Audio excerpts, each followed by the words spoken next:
Namaskar. I will say a little bit more about meditation today. What is meditation? Meditation is the culture of the mind, the culture of thinking. What is culture? There are many cultures. Agriculture, apiculture, musical culture, sculpture culture, many types of cultures. And what is culture? Like if you take the example of agriculture, is to remove something and to add something. You planted tomatoes, so you weed, you take some grass out, you take the weeds out. And then you water the tomato, you fertilize the tomatoes, and tomatoes will grow.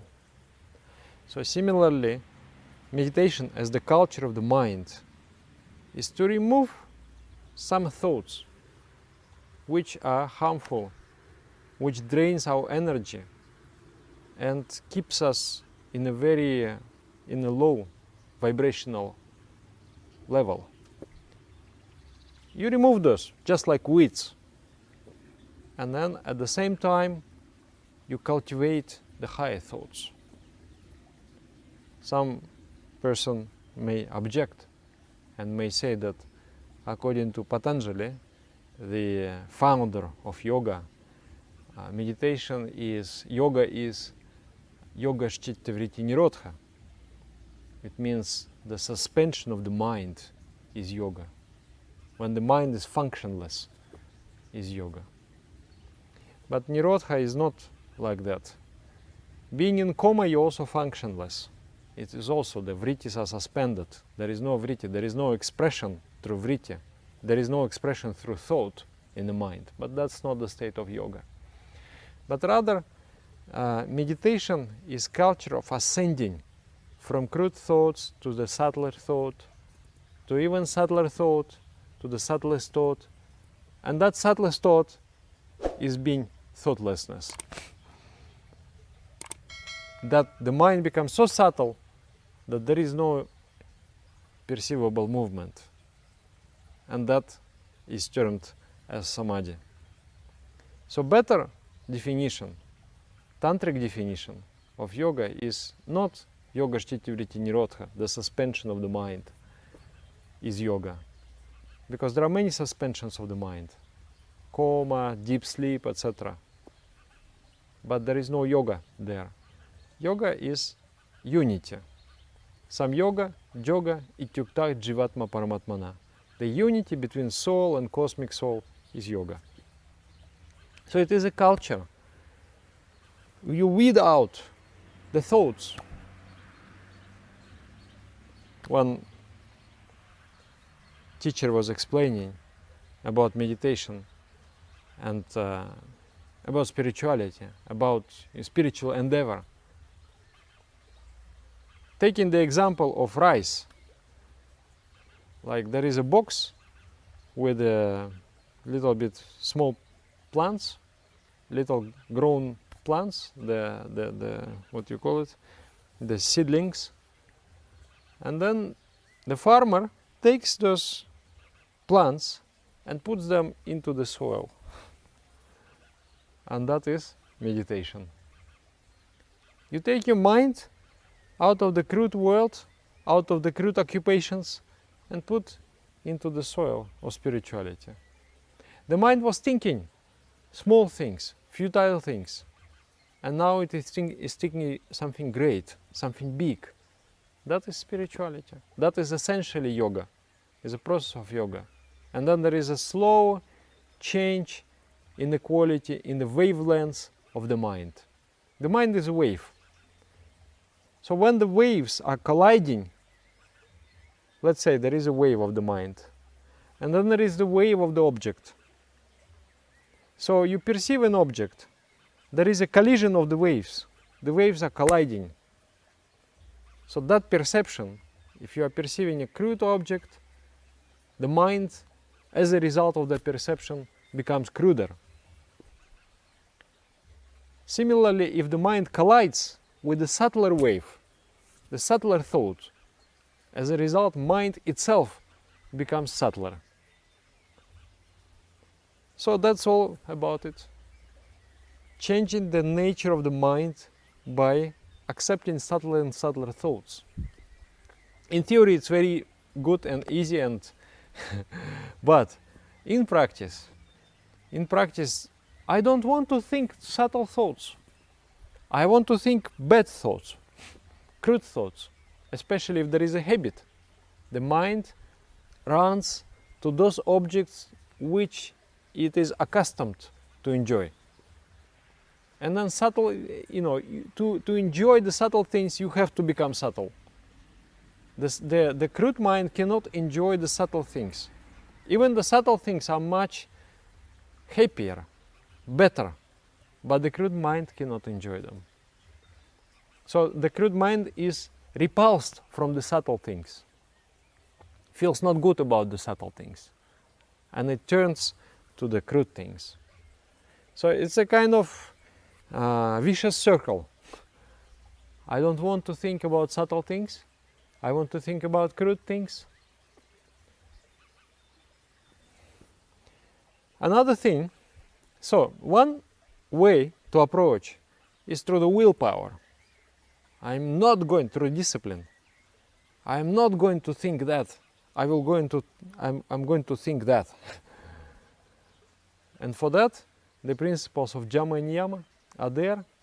The principles of discipline, yogic discipline, Shaocha, the purity of the body and mind. But then, how long can you rely on your willpower? Someday you will get tired. Hopefully by that day, when you get tired, you already become subtle, so you don't feel any attraction to the crude world, and rather you feel attraction to the subtle world.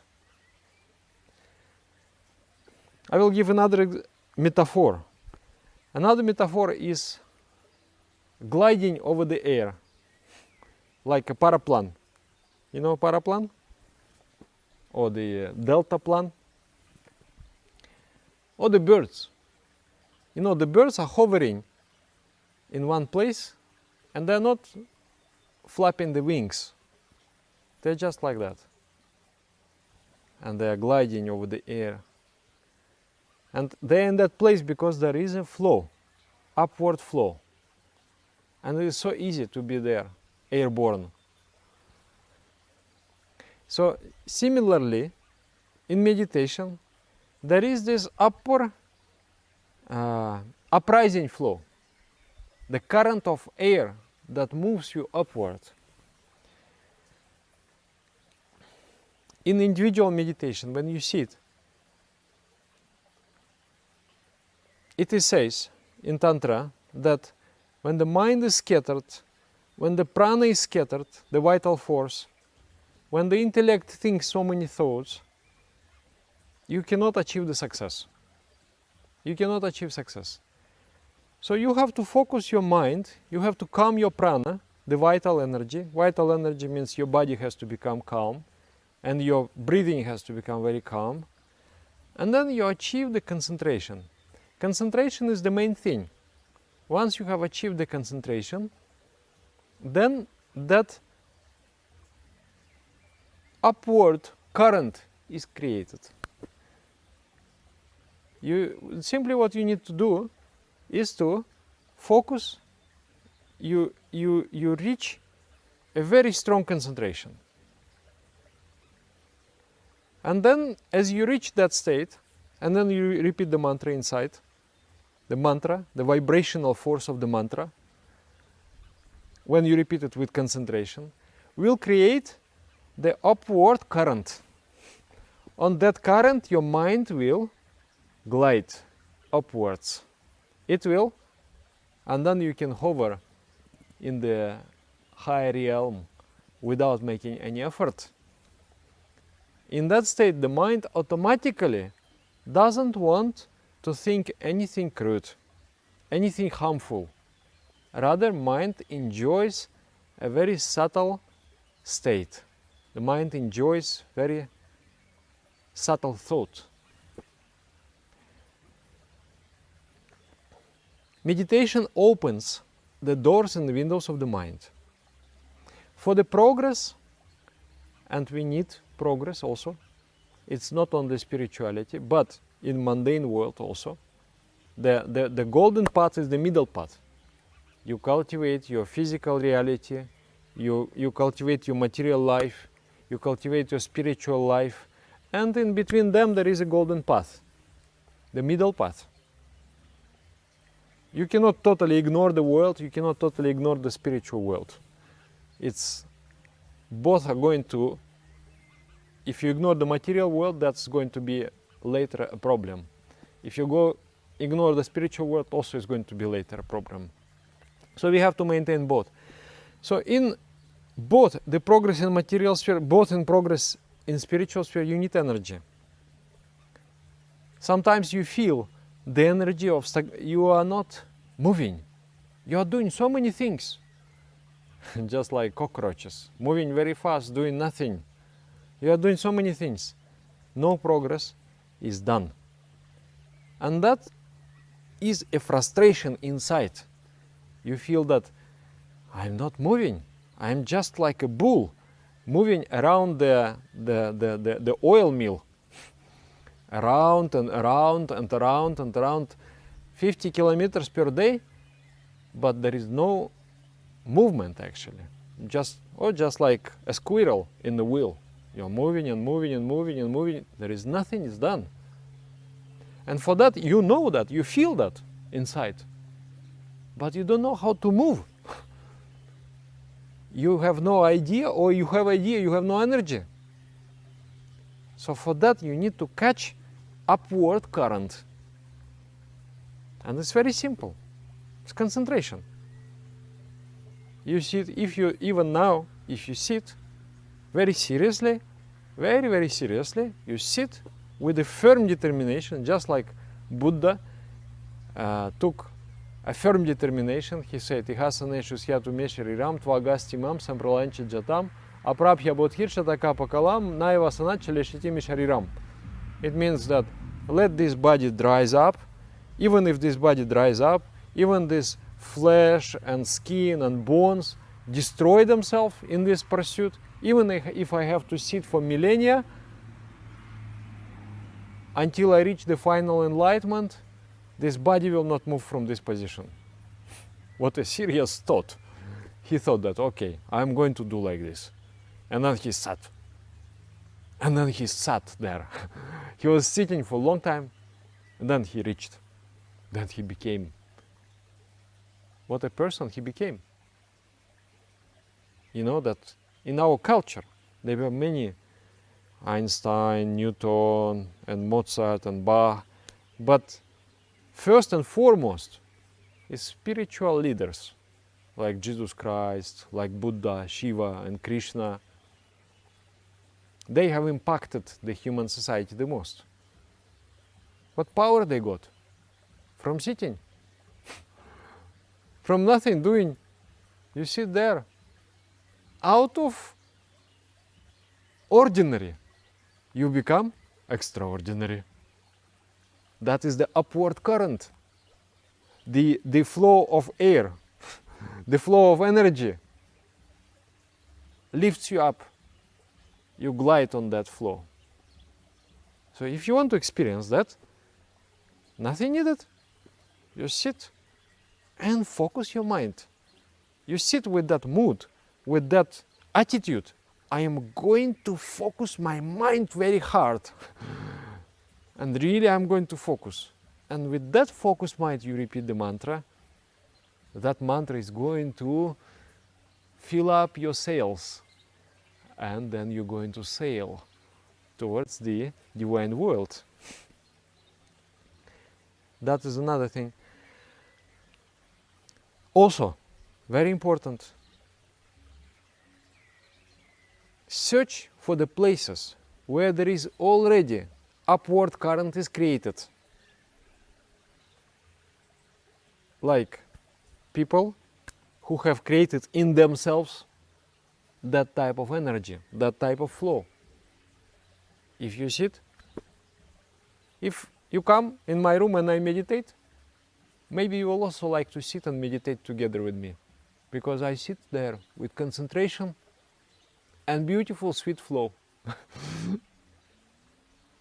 And if you come and there are many people together and they have one purpose, they come once a week with one purpose only, to perform the best meditation of the week.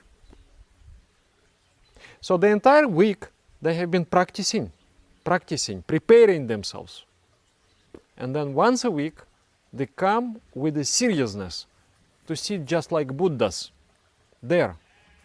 And with all seriousness they do meditation. Imagine what kind of upward flow will be created if there are 5 people or 7 people or 10 people or better 500 people or better 5,000 people. I saw, some photos that, 10,000 children meditating for the world peace. But, these children, they are not trained. They are not trained. They don't know what's concentration, what it is.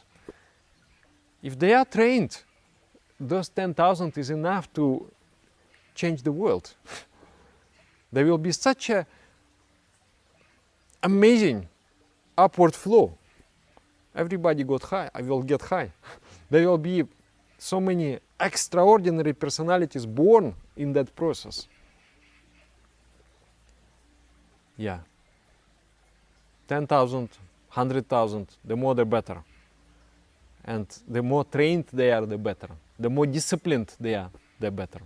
Because that discipline creates. The place also. The place of meditation is called Jagriti. The center of meditation is called Jagriti. Jagriti means, Jagrata is to wake up. You come there in slumber, sleeping. You enter there, you wake up. I remember in my city, we were having a Jagriti, an apartment, and one room was just for meditation. The talking, eating, nothing was allowed there, only for meditation. So when we were coming to that room, you just want to sit and meditate, because already there is an upward current there. Already there is energy which is inspiring for meditation. So gliding is very important, like a bird. Sometimes it is important to flap the wings. You flap the wings to get into the current. So you sit, and with your effort, you focus your mind very hard. And then after maybe 20, 30 minutes, maybe 40 minutes, maybe 1 hour, you will feel the upward current. You will feel that your mind is sailing, is hovering, is gliding, and it is climbing up with your heart concentration. And then searching the people. You have to connect with the people who are also meditating. Not just meditating. Some people, they meditate, okay, done, in a lazy way. It's a little bit, it helps. But serious practitioners, really those who try their best at home, they sit in the solitude, they sit and meditate. Those people are just like a gold. Those people are just like diamonds, rubies, and the platinum, and all the precious things. Those people, the very, very, very essence of the earth is the best which you can find on the earth.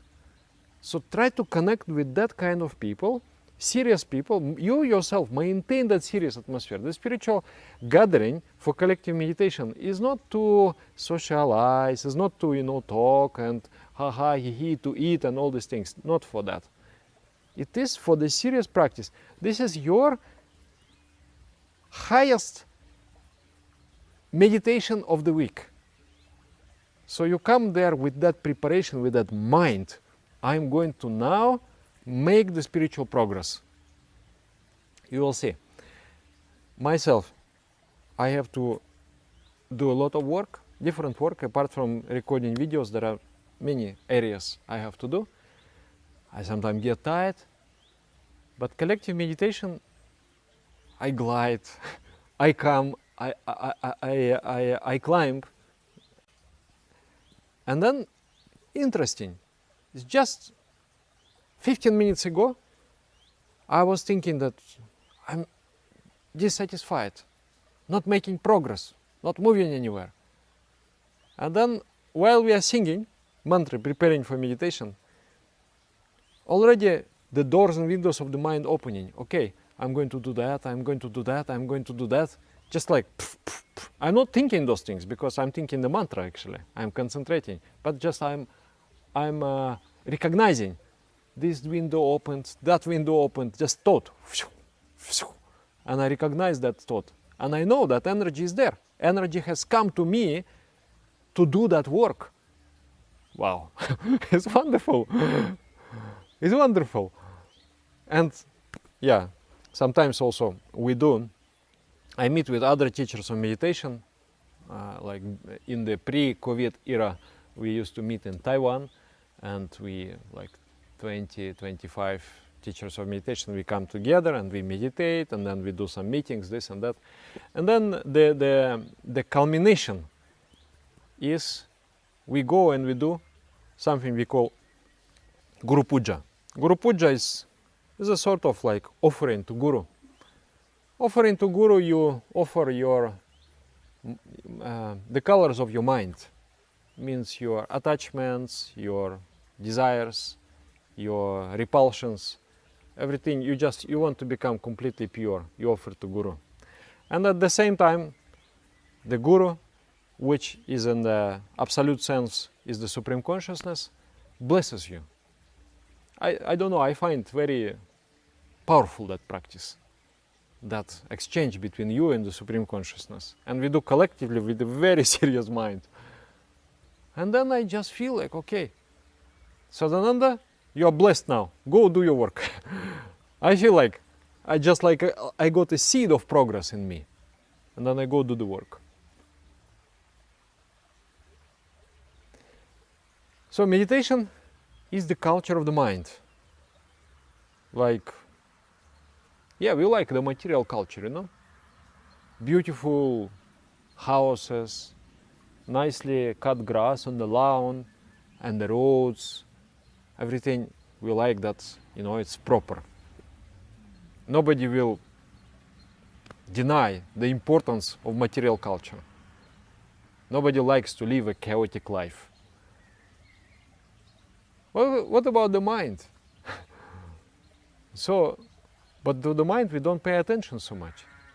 So the culture of the mind is very important. Disciplined mind, clean mind. Like maybe some people, if they come to their mind, to visit their mind, oh, there is broken roads and the pig there sitting in the mud and some drunken man going and singing the songs. Everything is broken. The fence is like this and the house is completely twisted. The atmosphere in the mind.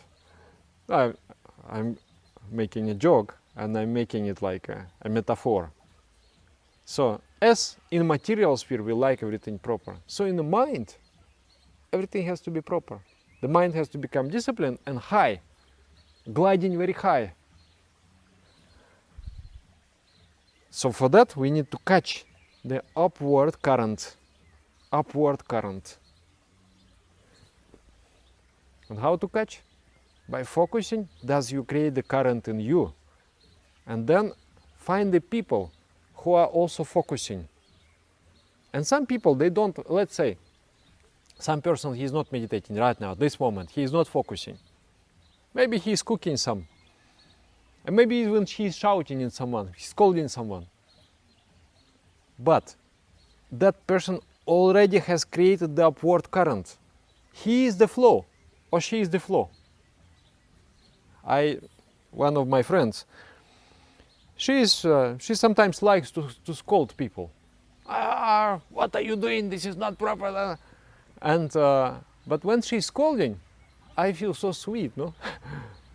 There is an upward current in her. She has become flow. She has become spiritual. So whatever she's scolding or smiling or shouting doesn't matter, because the flow already created. So you just open your wings and you fly upwards, you glide upwards. So it is important to find people like this. It is important to find serious practitioners. And then serious practitioners, sometimes serious practitioners becomes unserious practitioners, not serious practitioners. They become tired from practice, it's an effort. It is a big loss if we lose somebody out of practice. It's a big loss for collectivity. So we have to maintain, we have to try to keep inspiring each other. No, don't stop. Don't stop. These difficulties will pass. Let's do together. We have to maintain the flow in each one of us, because the more practitioners become, the more the practitioners are there, the richer becomes spiritual world. We all become richer in the spiritual sense, because the atmosphere for flying is there. Also there is an upward current. There is also downward current. Some people just like a downward current, with the bad thoughts, with the crude mind. So you go closer to them, the whirlpool will suck you down. So this is also important to avoid. So it's a navigation in the air. You are the navigator. You are the pilot flying the aerial terrain. Huh? Like this. So this is what spirituality. And this is like also garden. Taking out the weeds and watering the tomatoes and giving fertilizers to the tomatoes. And sometimes it is the best is like a permaculture. There are many plants there in symbiotic relationships. And those plants, they support each other. So there is one plant of meditation. There is a plant of yoga asanas. There is a plant of service. There is a plant of moral life. There is a plant of music and spiritual poetry. And so all those plants intertwined create a spiritual permaculture in your mind. Everything grows very nice. Yeah. So just some thoughts came to me. I was inspired with those thoughts, actually. Yesterday I recorded the same video in Russian, and I was very inspired. I thought that, yes, gliding is great. Just nothing to do, just make flap, find upward current. Concentrate, start to feel that movement upwards. Beautiful, isn't it? So, you sit, maybe not today, or maybe today, maybe on weekend. You sit seriously. Go wash yourself up with the cold water, then sit very seriously, and just sit. Sometimes it's a tricky thing. Sometimes in the morning is good. In the morning you find the flow. Sometimes in the morning you are sleepy. Evening you find the flow. You try your different times. When the biology of the body supports it, when you are very alert, sit. I mean, we have to sit twice a day at least for meditation. That's the best. Or even 3 times a day is good. But also you find a special time where you make a special effort, enter into the flow. There will be progress. There will be progress. You will be amazed. The progress is there. The progress comes to you as a seed. It's just like a seed. You plant the seed and it will grow into the tree. So there will be a seed of progress. And then you just have to manifest it, nothing else to do. But without seed, you cultivate the barren land, nothing. I do like a squirrel, running, nothing happens. Are you not tired of this kind of life, that you do so many things, but not real progress? You want real progress because everybody wants that. So get the seeds of progress in the form of spiritual energy through the flow and meditation, in meditation, and through cooperating with, combining your efforts with other meditators. But you have to be serious. It's not like formality, it's not social, it's not for chatting, not for socializing. It is for spiritual practice, the collective meditation. Okay, namaskar.